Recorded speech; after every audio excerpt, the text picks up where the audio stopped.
Our scriptures today highlight two different call stories. I'm always a fan of call stories in the Bible, especially when it comes to the prophets.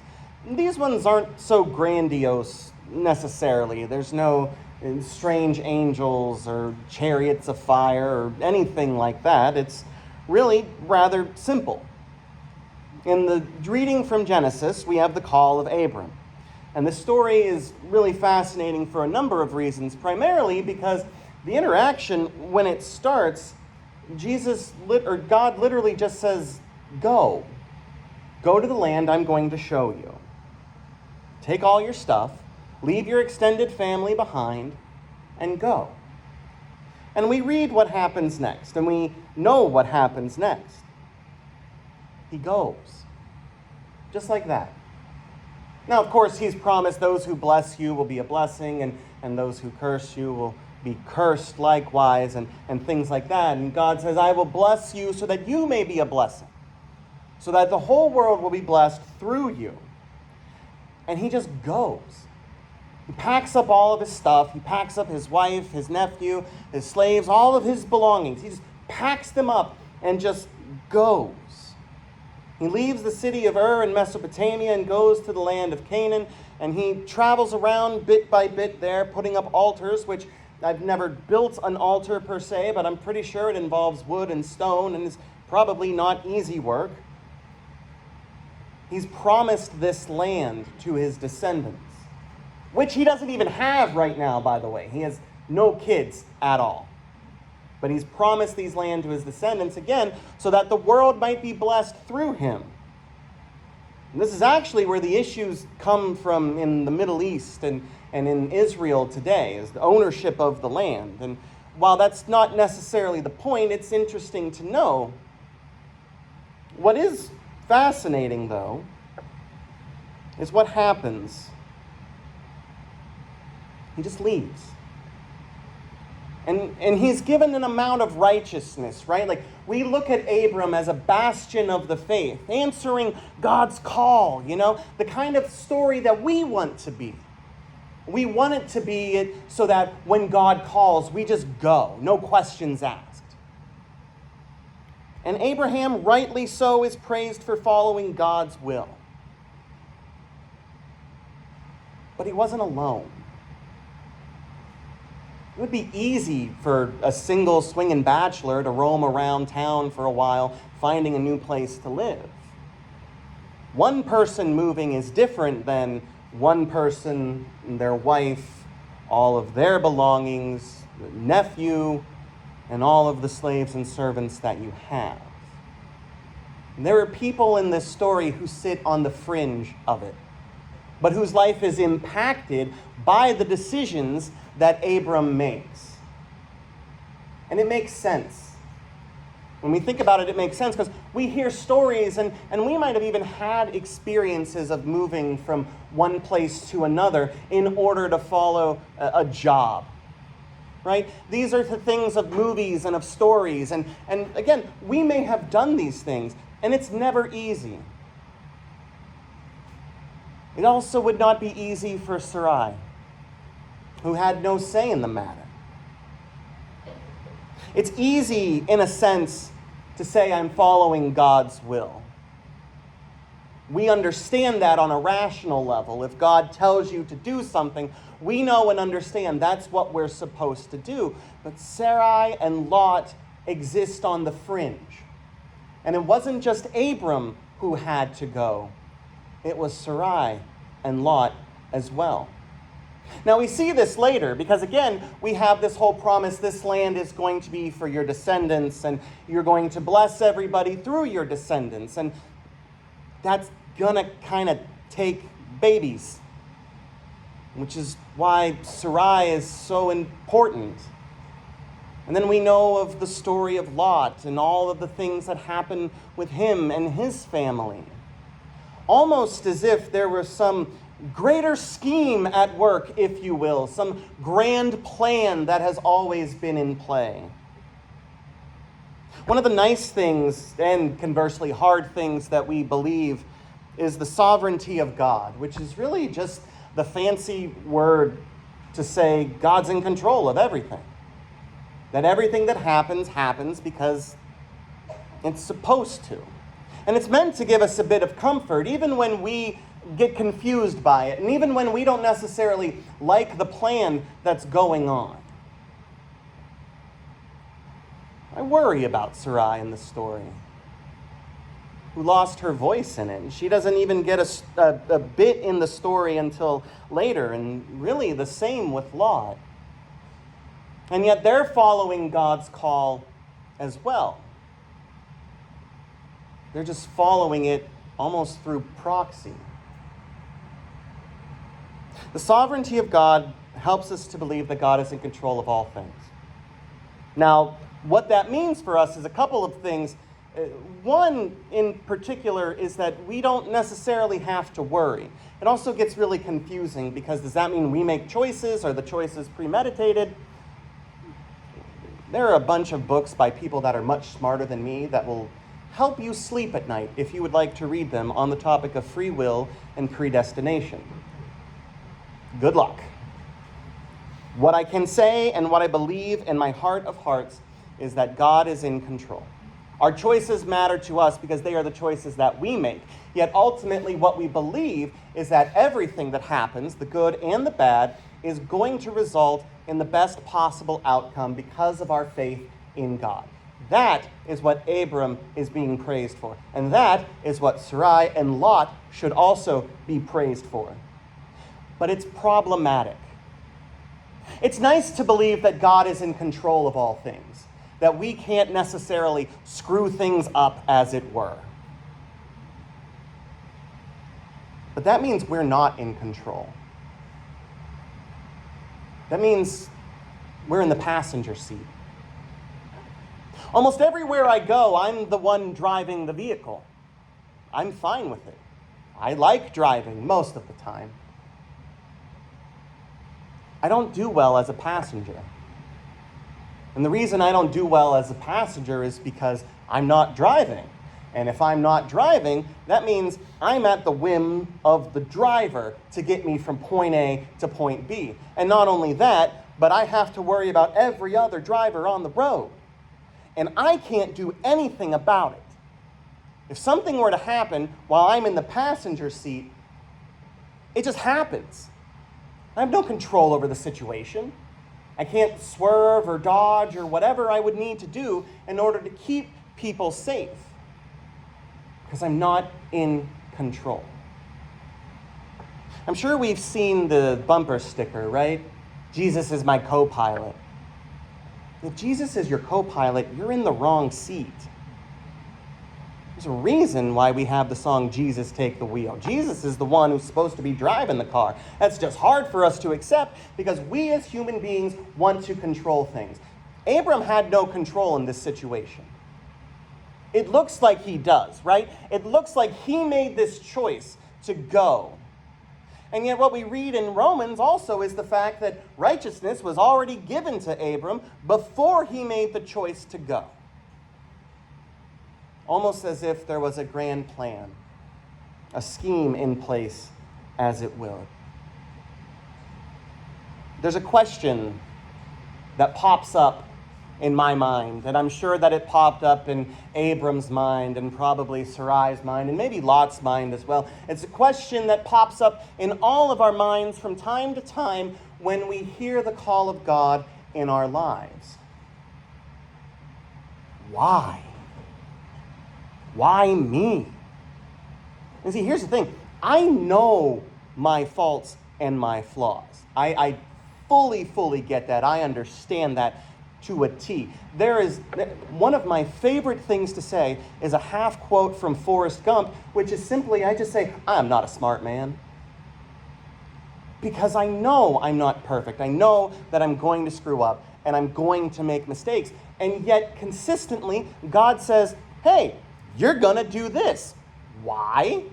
Have you not met me? Do you not know how I can screw things up horribly? And yet you're expecting me to do these things, right? And all of us have had that experience, this notion of being called by God and the inadequacy we feel by that call. Why do we feel that way? If the creator and ruler of the universe has called you to something, there's a reason for it, right? Now, we don't know necessarily what that reason is, but I think that we catch a glimpse of that in Matthew. In the story from Matthew, we get the call of Matthew, which really is just like, one or two lines. And Jesus is walking along, sees the tax booth. Matthew is there, and he says, what? Follow me. Okay. He just gets up and goes. A tax collector, a Jewish tax collector who was working for Rome, which automatically makes him an outcast. And tax collectors were thought of as being unscrupulous because they always charged more and skimmed off the top, right? That's the guy. That's the guy Jesus called, said, follow me. Logistically, it doesn't make sense. And the Pharisees call him out on this. They say, question. Why are you eating with sinners and tax collectors? As if tax collectors get their own blanket term for being sinners. Like we don't even want to call them sinners because they're the tax collectors. He says, what are you doing here? And his response is beautiful and moving. You don't go to the doctor when you're feeling well. The sick go to the doctor. Learn what this means. I love this line. Go and learn what this means. I desire mercy, not sacrifice. The Pharisees are already well because they should know. They've read the texts. They understand God and God's love to a degree. The problem is they didn't really understand and jive with the whole Jesus coming along and saying, hey guys, things are changing and this is what everything means. But they should have. They weren't dumb by any stretch of the imagination. They just didn't listen. And yet this tax collector, this sinner, gets called by Jesus and says, come and follow me. And he goes. There's no arguing. There's no hemming and hawing. I mean, even Moses tried to get out of his call, but Matthew just goes. Why, though? Now, we can understand that Matthew was a sinner, and I think that we can understand and believe that all have sinned and have fallen short of the glory of God, right? That's something we know and something we believe and profess.